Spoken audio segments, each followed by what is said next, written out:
Second మరి మనం ఏం చూడగలుగుతామంటే మంచి గింజ. సెకండ్ ఏంటంటే గుడ్ సీడ్, మంచి విత్తనం.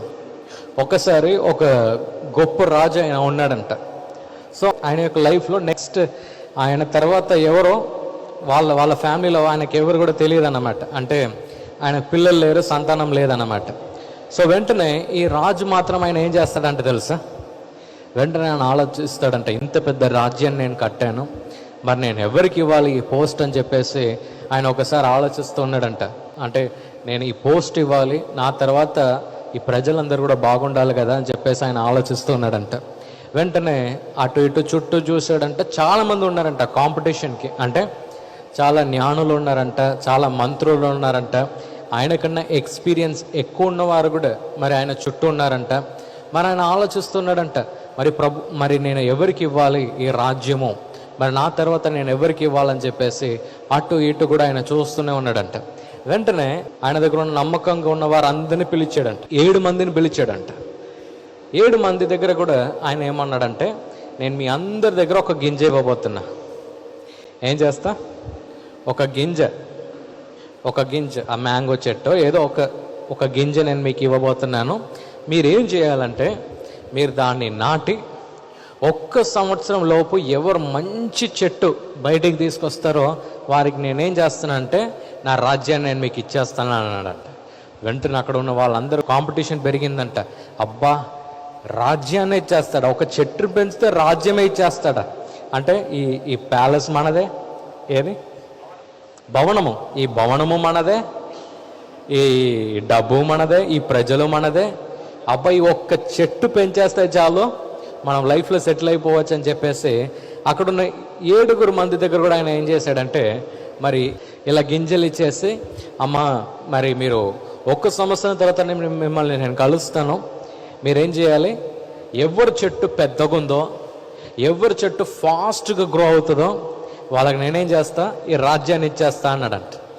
సరేలే అని ఒక 2 మంత్స్ పోయిందంట, 3 మంత్స్ పోయిందంట, 4 మంత్స్ పోయిందంట, దాని తర్వాత 5 మంత్స్ పోయిందంట, 6 మంత్స్ పోయిందంట. మరి దాంట్లో 6 మంది మాత్రం వారి యొక్క పాట్ ఉంటుంది కదా, ఈ తొట్టిలో కొద్దిగా చెట్టు వచ్చిందంట 6గురికి, 6 మెంబర్స్కి కొద్దిగా ఇలా చెట్టులాగా బయట వచ్చిందంట. ఇంకో వ్యక్తికి అయితే చెట్టు ఇంకా ఫాస్ట్గా గ్రో అయిందంట. ఇంకో వ్యక్తి దగ్గర చూసారంట, ఆయన చెట్టు 6 మంత్స్లో ఇంత పెద్దగా వచ్చేసిందంట వాడిది చెట్టు, అంటే తొట్టిలో. ఇంకోటిది చూస్తే ఇంత హైట్ వచ్చేసిందంట, ఏది 6-7 మంత్స్లో. 6 మెంబర్స్ 6 వారి యొక్క జీవితంలో చూస్తే వారి యొక్క తొట్టిలో మాత్రం చెట్టు కొద్దిగా వచ్చింది, కొందరికి ఇంకా పెద్దగా అయింది, కొందరికి ఇంకా పెద్దగా అయింది, ఒక్కరికి అయితే ఇంత పెద్దగా ఉంది చెట్టు. సో వెంటనే 12 మంత్స్ అయిందంట, అంటే 1 సంవత్సరం అయిందంట. 1 సంవత్సరం అయిన తర్వాత ఏం చూడాలి, రాజు రిజల్ట్ చూడాలి కదా, ఎవరి చెట్టు బాగుంది అని చెప్పేసి ఆ 7 మెంబర్స్ 7 కూడా ఇలా పిలిచాడంట. అందరు మీ యొక్క చెట్లు చూపియండి అని చెప్పేసరికి ఒకడు వచ్చాడంట, రాజు నువ్వు నా కోళ్ళ గింజను మాత్రమే వచ్చావు, చూడు ఇంత పెద్ద చెట్టు నేను పైకి చేశా, అంటే ఇంత పెద్ద చెట్టు నేను పెంచేసా, చాలా బాగా చేశా ఈ చెట్టుని నేను చెప్పేసి అన్నాడంట. ఇంకోడు వచ్చాడంట, ఇంత పెద్దగా ఉందంట చెట్టు. రాజు చెప్పాడంట, అబ్బా 6 మంత్స్లో ఇంత పెద్ద చెట్టు పెంచేసావేందంటే అది నా టాలెంట్ రాజు అన్నాడంట. ఇంకోడు వచ్చాడంట, ఇంకోడు ఇప్పుడే కొద్దిగా చిన్నగా వచ్చిందంట చెట్టు. చూస్తున్నాడంట 3 అయిపోయారు, 4 అయిపోయారు, 5 అయిపోయారు, 6 కూడా చూసాడు. 6th మెంబర్ని చూసేటప్పుడు ఆయన కూడా ఇట్లా చూపించాడంట, చెట్టు ఇంత పెద్దగా వచ్చేసింది రాజు అని చెప్పేసి అన్నాడంట. 7వ వ్యక్తి మాత్రం ఆయన ఏం చేశాడంటే వట్టి తొట్టి మాత్రం తీసుకొచ్చాడంట.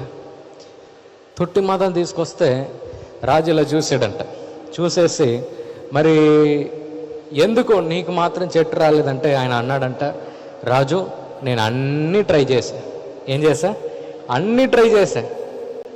ఏది మంచి మట్టిని పెట్టి చూసా, మరి నీళ్ళు పోసి చూసా, ఎండలో పెట్టి చూసా, ఎండ నుంచి బయట తీసి చూసా, మంచి గాలి ఇచ్చి చూసా, అన్నీ చేశా కానీ రాజు, కానీ ఈ చెట్టు మాత్రం అస్సలు ఏది రాలేదు, నన్ను క్షమించండి అన్నాడంట. వెంటనే ఈ రాజు మాత్రం ఈ ఒక్క వ్యక్తిని ఇలా ముందుకు లాగేసి మీకు అవ్వబోయే పెద్ద రాజు ఈయనే అన్నాడంట. వాళ్ళకందరూ గుండె గుండె డక్క డక్కన కొడుతుందంట. అక్కడ ఉన్న వాళ్ళందరూ వచ్చి అడుగుతున్నారంట, ఏంది రాజు నువ్వంతా ఒక రాజువా? చూడు, నేను ఉన్న దాంట్లో పెద్ద చెట్టు పెంచా, ఇంకా 2-3 సంవత్సరాలు పోతే ఏది పళ్ళు కూడా వచ్చేస్తాయి చెట్లో, నువ్వైతే వీడికి ఇచ్చేసావని చెప్పేసి అక్కడ ఉన్న మంత్రులు వాళ్ళందరూ కూడా ప్రశ్న వేసాడంట. వెంటనే అన్నాడంట, రే పిచ్చోళ్ళరా, ఆ గింజను నేను నీళ్ళు వేసి వేడి చేసి దాంట్లో ఉన్న ప్రాణాన్ని తీసేసి చెట్టు ఎలా వస్తారా పిచ్చోడా అని చెప్పేసి అందరినీ తిట్టాడంట. అంటే దీనికి అర్థం ఏంటంటే, మంచి గింజ ఉంటే మాత్రమే చెట్టు పైకి వస్తుంది. అర్థమైందా? కొద్ది పెద్ద ఉపమానం, కానీ there is a very hidden truth in it. చాలా పెద్ద అర్థం దాంట్లో ఉంది. సో మనం వాక్యం చదవటం గొప్ప కాదు, కానీ ఆ వాక్యాన్ని మన జీవితంలో ఎంత లోతులో మనం నాటుతున్నామో అనేది చాలా ముఖ్యం. ఎంతమందికి అర్థమైంది నేను చెప్పింది?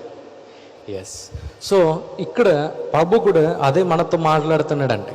ఫస్ట్ మనం ఏం చూస్తున్నామంటే, నాటేది మానవుడి యొక్క పని. సెకండ్ మనం ఏం చూస్తామంటే, మంచి గింజగా అది ఉండాలి అని చెప్పేసి మనం నేర్చుకున్నాం. అంటే మనం చదివేది మనకు అర్థం అవ్వాలి, అది మన జీవితంలో పాటించటం కూడా మనం ప్రారంభించాలి. మరి ఆ గింజను అలాగే పెట్టడం కాదు, కానీ ఆ గింజను మన యొక్క జీవితంలో మనం నాటడం మనం ప్రారంభించాలి. హల్లెలూయా. ఈ ప్రోగ్రాం మీకు ఆశీర్వాదకరంగా ఉన్నదని మేము నమ్ముతున్నాం. ఫస్ట్ లైక్ చేయండి, తెలిసిన వారు మీ ఫ్రెండ్స్ అందరికీ మీరు షేర్ చేయండి, తర్వాత సబ్స్క్రైబ్ చేయండి. తప్పగా ప్రభు మిమ్మల్ని దీవిస్తాడు. ఇక రాబో వీడియోను కూడా మీరు చూడండి, దీవించబడండి. ప్రభు మిమ్మల్ని దీవించును గాక. God bless you.